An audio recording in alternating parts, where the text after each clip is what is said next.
I am going to go over two methods that we've been learning in class. So one of the methods is called a tree diagram.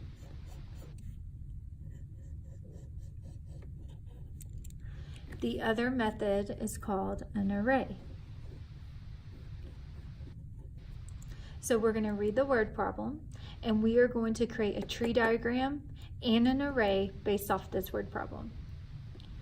So the problem says, an arrangement of flowers has 2 roses, a daisy, and a tulip. One flower is randomly drawn, it's replaced, and then another flower is randomly drawn. So first I'm going to circle all the things that are in the group of flowers. I have 2 roses, 1 daisy, and 1 tulip. That means I have a total of 2, 3, 4 flowers.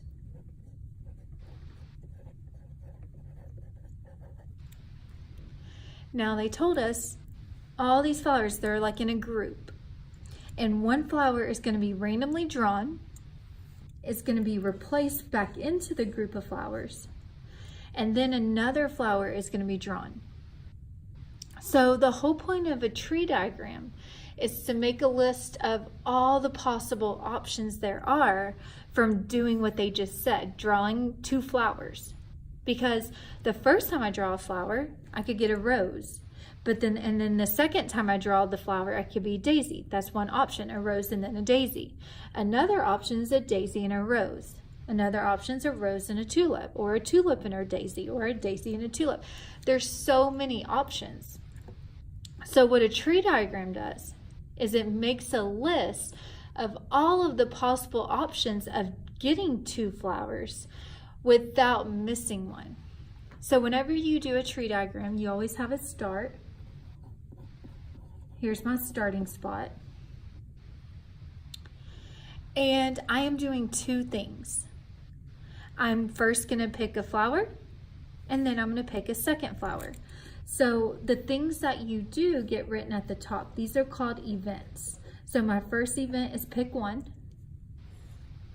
And my second event is pick 2 because I'm picking 2 flowers. The first time I pick a flower, I have 4 options, 2 roses, a daisy, and a tulip. The second time I pick a flower, I also have 4 options because the options didn't change, and the first flower that I pick, it gets replaced back into the group so that I can pick another one. Okay, so I have my start and I have my 2 events. I'm going to list the options underneath. So the first time I pick a flower, there's 2 roses. I could pick either one. I have to write them both down, but I have to distinguish between them. So what I'm going to do is I'm going to say I have rose 1 and rose 2. I could get a daisy or a tulip. So the first time I pick a flower, I could get a rose, a daisy, or a tulip. Well, let's say I get a rose first. So I grab the rose, I replace it, and then I'm going to pick another flower. Right here, I'm going to list my options of what I could get the second time. Well, the second time I pick a flower, I could get rose 1, rose 2, a daisy, or a tulip.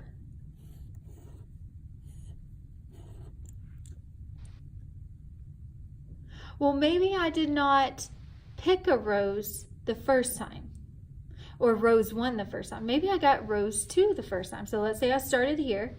I pick a flower, I get rose 2. I put rose 2 back into the group of flowers, and then I'm going to reach in and grab another flower. The second time I grab a flower, it could be rose 1, rose 2, daisy, or tulip.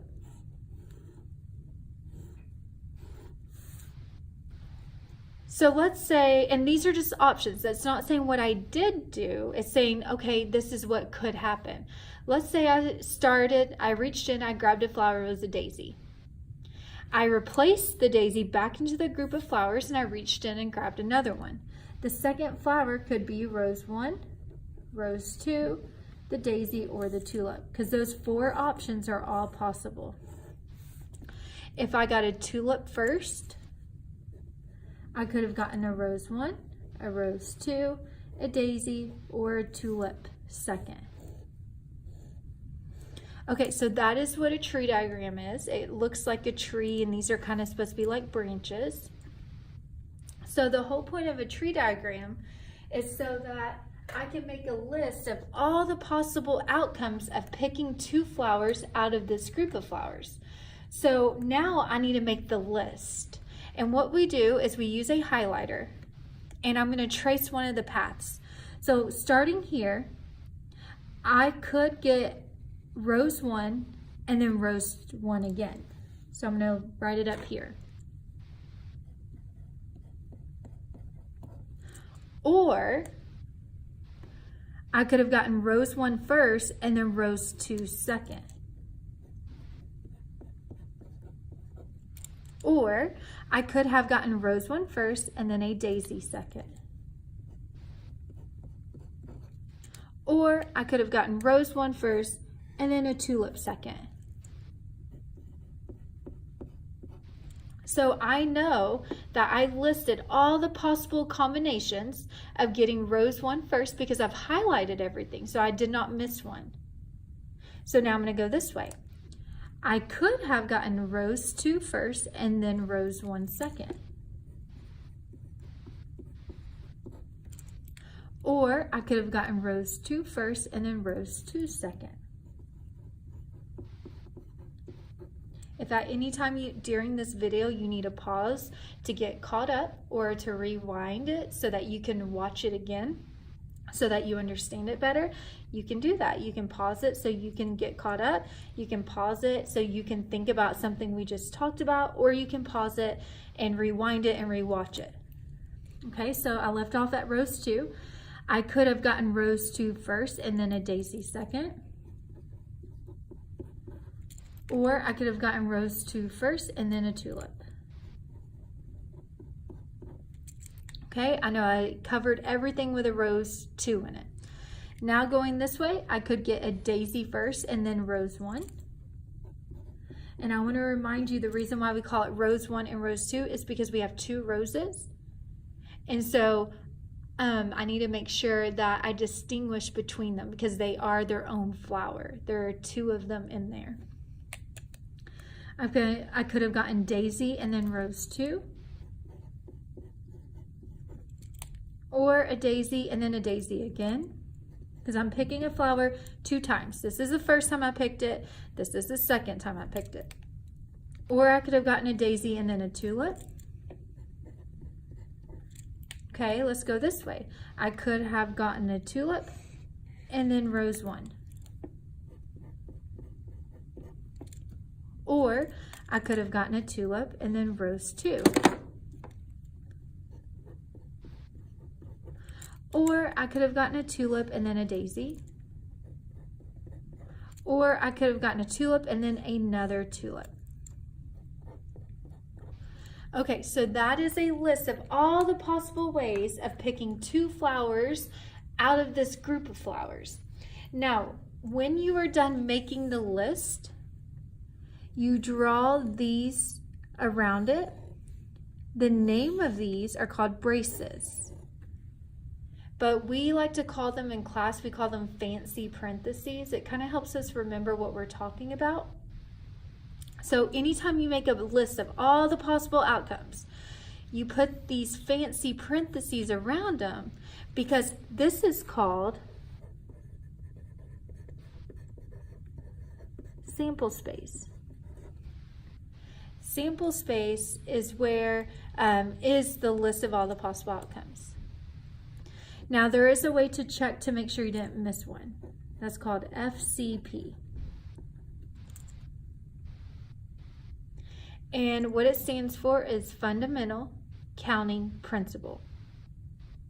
This is one of the vocabulary words that's on the first page in your notes. Okay, so in order to see if you got all of these right, The FCP means to multiply your options. So the first time that I picked a flower, I had 4 options. The second time I picked a flower, I also had 4 options.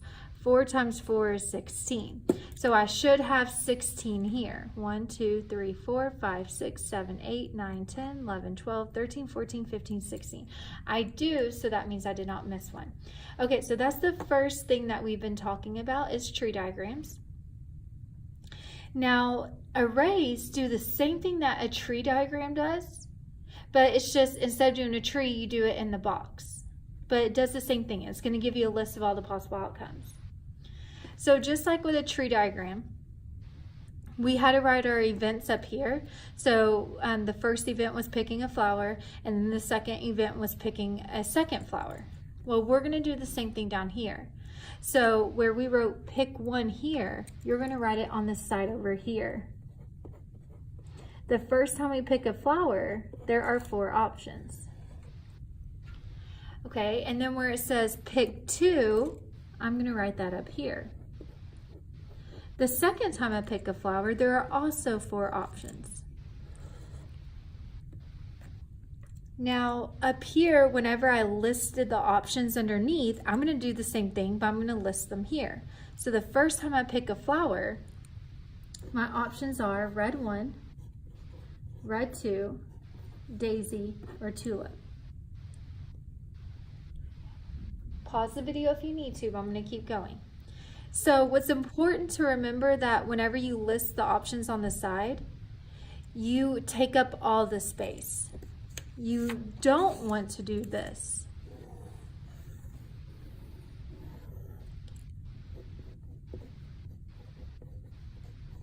Because you have this giant square here and now you're not even using any of this space. So you need to spread them out to take up all the space. Okay, the second time I pick a flower, my options stayed the same. I could either get rose 1, rose 2, a daisy, or a tulip. Okay, so now I'm going to make a grid with the array. So right here I have 4 options, so I should have 4 rows. And up here I have 4 options, so I should have 4 columns.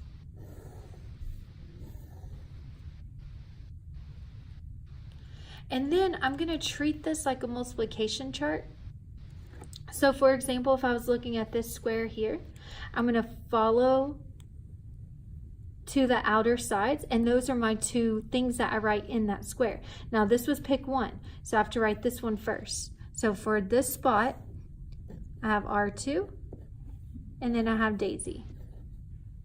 If I was to do this one, first I'm going to go over here, have daisy, and then I have R1. So I'm going to finish mine while you finish yours.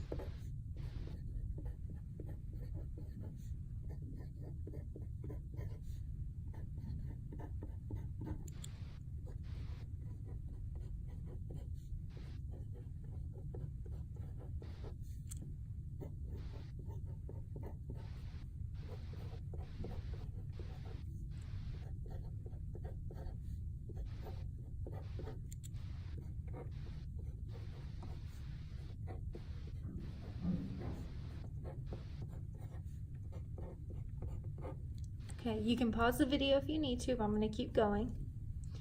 Okay, so basically, these 2 things, a tree diagram and an array, they do the same thing. They both list all the possible outcomes. So over here I had 16, I also have 16 here. They're the same ones, like R1, R1, R1, R1, daisy, daisy, daisy, daisy. So it lists them all, but it's just 2 ways of doing it. So now, this unit, we are learning about probability.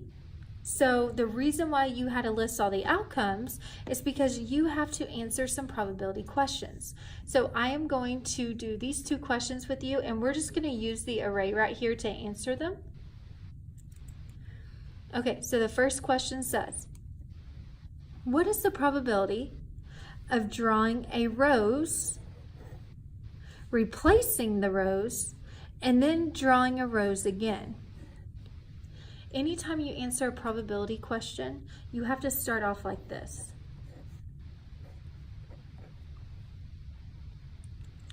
P stands for probability, and then inside the parentheses, you are to write what it's asking for. So this says, what is the probability of drawing a rose? So I'm going to put R, and then drawing a rose again. So another R, and I'm just going to separate them with a comma.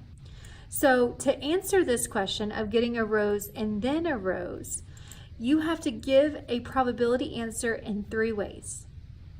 The first way is a fraction. The second way is a decimal, and the third way is a percent. So I'm going to start with a fraction. The denominator is always the total. So if I look up here, I have a total of 16 outcomes. I could count them all and see that there are 16 total outcomes. The numerator is how many RRs I have. So if I was to go through, I see an RR here, 1, 2, 3, 4, and I don't see any more options. That's just RR. So there was 4 out of 16. Before I am done with my fraction, I have to simplify. So to simplify 4 over 16, I'm going to divide by 4. 4 divided by 4 is 1. 16 divided by 4 is 4. Now I have to convert that to a decimal. 1/4. To convert to a decimal, you just divide it. When dividing, the top number always goes inside the house. So 1 goes inside, 4 goes outside. Make sure to put your decimals in the right spot. 4 cannot go into 1. 4 goes into 10 2 times. 4 goes into 20 5 times. So this is my decimal. Then I have to change it to a percent. To change a decimal to a percent, you take the decimal and you move it to the right 2 times. So 1, 2, it just becomes 25%. You do not need the 0 in front. Okay, let's answer the second question. What is the probability of drawing a rose, replacing the rose, and then drawing a tulip? So once again, you have to start with this. The first thing they want to happen is a rose. The second thing they want to happen is a tulip. So once again, I'm going to start with a fraction. The denominator is the total. If I get the total, there's 16 total outcomes. And I'm going to count how many RTs I have. So I see an RT there, an RT there, but that is it. There's no more. I cannot do TR because this problem says I'm going to draw a rose first, then I'm going to replace the rose, then I'm going to draw a tulip. So I cannot do tulip and then rose because they were very specific that was a rose and then a tulip. So I only had 2 out of 16. I'm going to simplify that by dividing by 2, and I'm going to get 1/8. Now I have to change it to a decimal just like I did up here. So I'm going to divide it. The top number goes inside the house. The bottom number goes outside the house. 8 cannot go into 1, but it goes into 10 one time with 2 left. 8 goes into 20 2 times with 4 left. 8 goes into 40 exactly 5 times. So my decimal is 0.125. I do not have to put the 0 in front. I can if I want. And the percentage, so I'm going to take this decimal and go 2 times to the right. It's going to be in between the 2 and the 5. 12.5%. Okay, so basically in this unit, we are learning about probability. And so these are the types of questions that we answer, but in order to get the answers, you have to make a list of all the outcomes. Okay, now I'm going to do the one on the blue paper.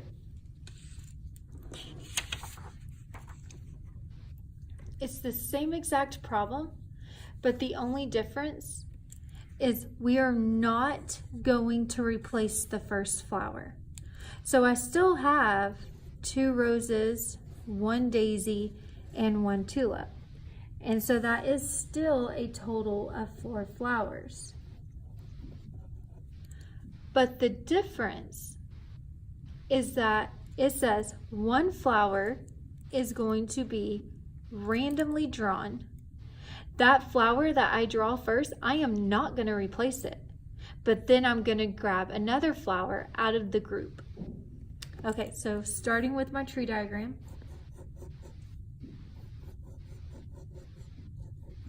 you always have your starting spot. And I am going to list the events up here, just like I did on the pink paper. I am picking 2 flowers, so I'm going to have pick 1, and then I'm going to have pick 2. Now the first time I pick a flower, I have 4 options. I'm going to grab one of these flowers and not replace it. So the second time I pick a flower, I only have 3 options. Okay, I'm going to list the options underneath. The first time I pick a flower, I have 2 roses. Rose 1, rose 2. I also have a daisy or a tulip that I could get.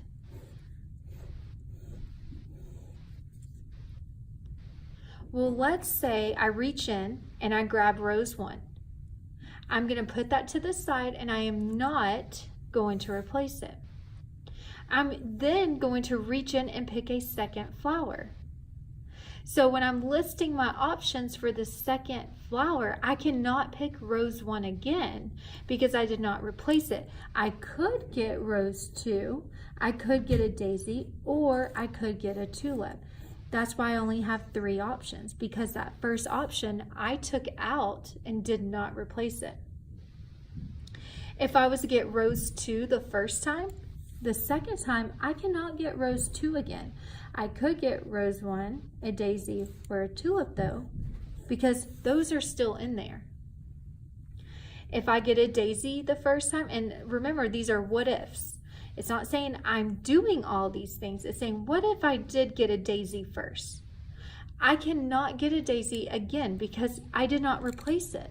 I could get rose 1, rose 2, or tulip though, because those are still in the group of flowers. If I get a tulip the first time, I can get a rose 1, a rose 2, or a daisy the second time. Okay, once again, I'm going to use my highlighter and I'm going to make a list of all the possible outcomes to remember. It's called sample space. So the first time I get a flower, I could get rose 1, rose 2. Or I could have gotten rose 1 and a daisy. Or I could have gotten rose 1 and a tulip. Okay, I know all of those options are done because I've highlighted them all. So I'm going to go this way. I could have gotten rose 2 and then rose 1. I could have gotten rose 2 and then a daisy. I could have gotten rose 2 and then a tulip. Just notice I cannot get rose 2 and then rose 2 again because I did not replace it. I could get a daisy and then rose 1. I could have gotten a daisy and then rose 2. I could have gotten a daisy and then a tulip. I could have gotten a tulip and then rose 1. I could have gotten a tulip and then rose 2. I could have gotten a tulip and then a daisy.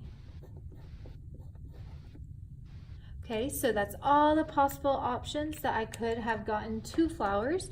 Remember, you have to put these fancy parentheses around them. And this is called your sample space. It's a list of all the possible outcomes of picking 2 flowers. I'm going to check my work by doing the FCP. the fundamental counting principle. It just says to multiply your options. So the first time I picked a flower, I had 4 options. The second time I picked a flower, I had 3 options. 4 times 3 is 12. So I'm going to count and make sure I did not miss one. 1, 2, 3, 4, 5, 6, 7, 8, 9, 10, 11, 12. I know I did not miss one. So that's how you do a tree diagram without replacement. Now, we're going to do an array without replacement. So once again, you're going to write the events on the side. So my first event, I pick a flower. So pick 1, because that's the first time I pick a flower. The first time I pick a flower, I have 4 total options. Then I'm going to pick a second flower. The second time I pick a flower, I only have 3 options. So 4 times 3 is 12. I should have 12 options in my array. I'm going to list the options here. So my options are rose 1, rose 2, daisy, and tulip. I am then going to relist all of them up here. One question that comes up a lot is, well, wait, I did not replace it, so I should not rewrite all of them.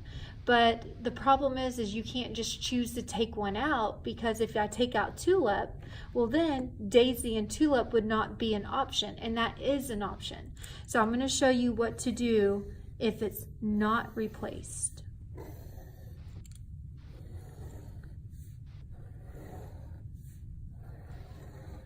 Okay, so if I pick a daisy first, I cannot pick a daisy second because it was not replaced.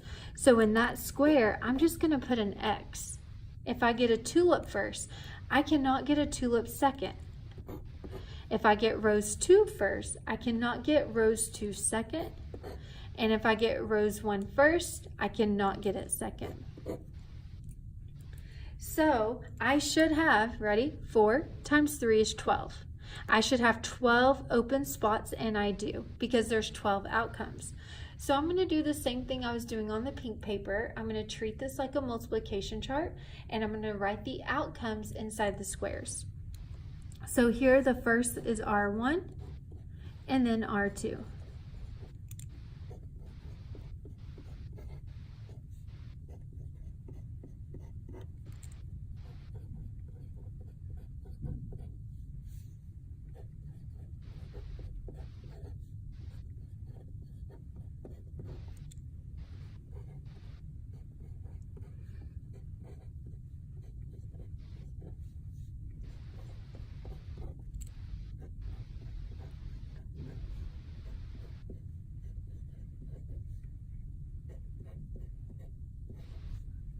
Okay, so that's all the possible options or outcomes. It's also, they're listed up here if we were to go the route of the tree diagram.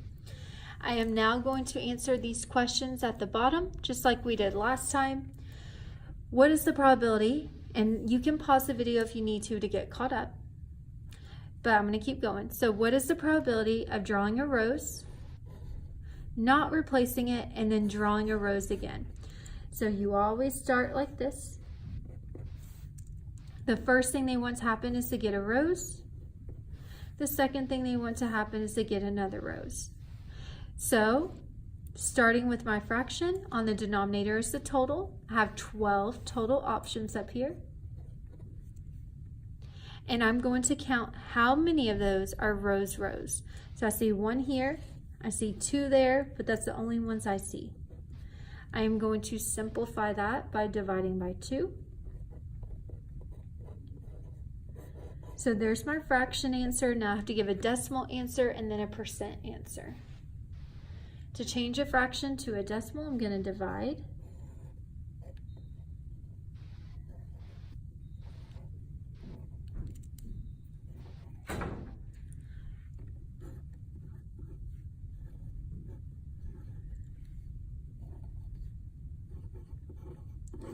Okay, so I noticed that it is repeating because I got 40 again. So I'm just going to round because I'm going to keep getting 6s. So I'm just going to say this 6 right here rounds that one to a 7.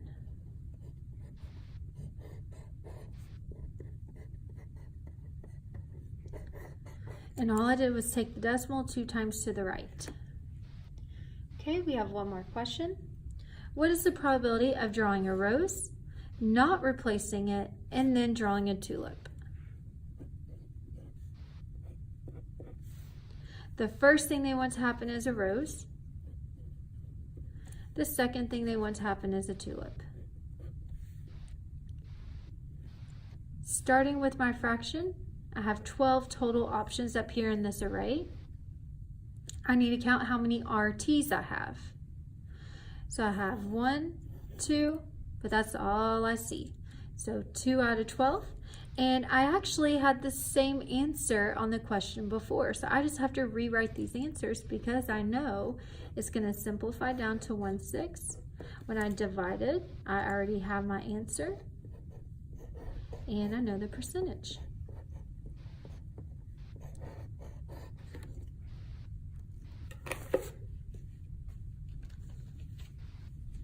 Okay, so that is what we have been doing. We've been learning about probability, we've been making tree diagrams, arrays, and learning how to calculate the probability. These notes need to be glued on page 112 and 113 in your spiral. On page 112, it's going to be titled Arrays with Replacement because we did replace the flower. And on 113, it's going to be called Arrays Without Replacement because we did not replace the flower.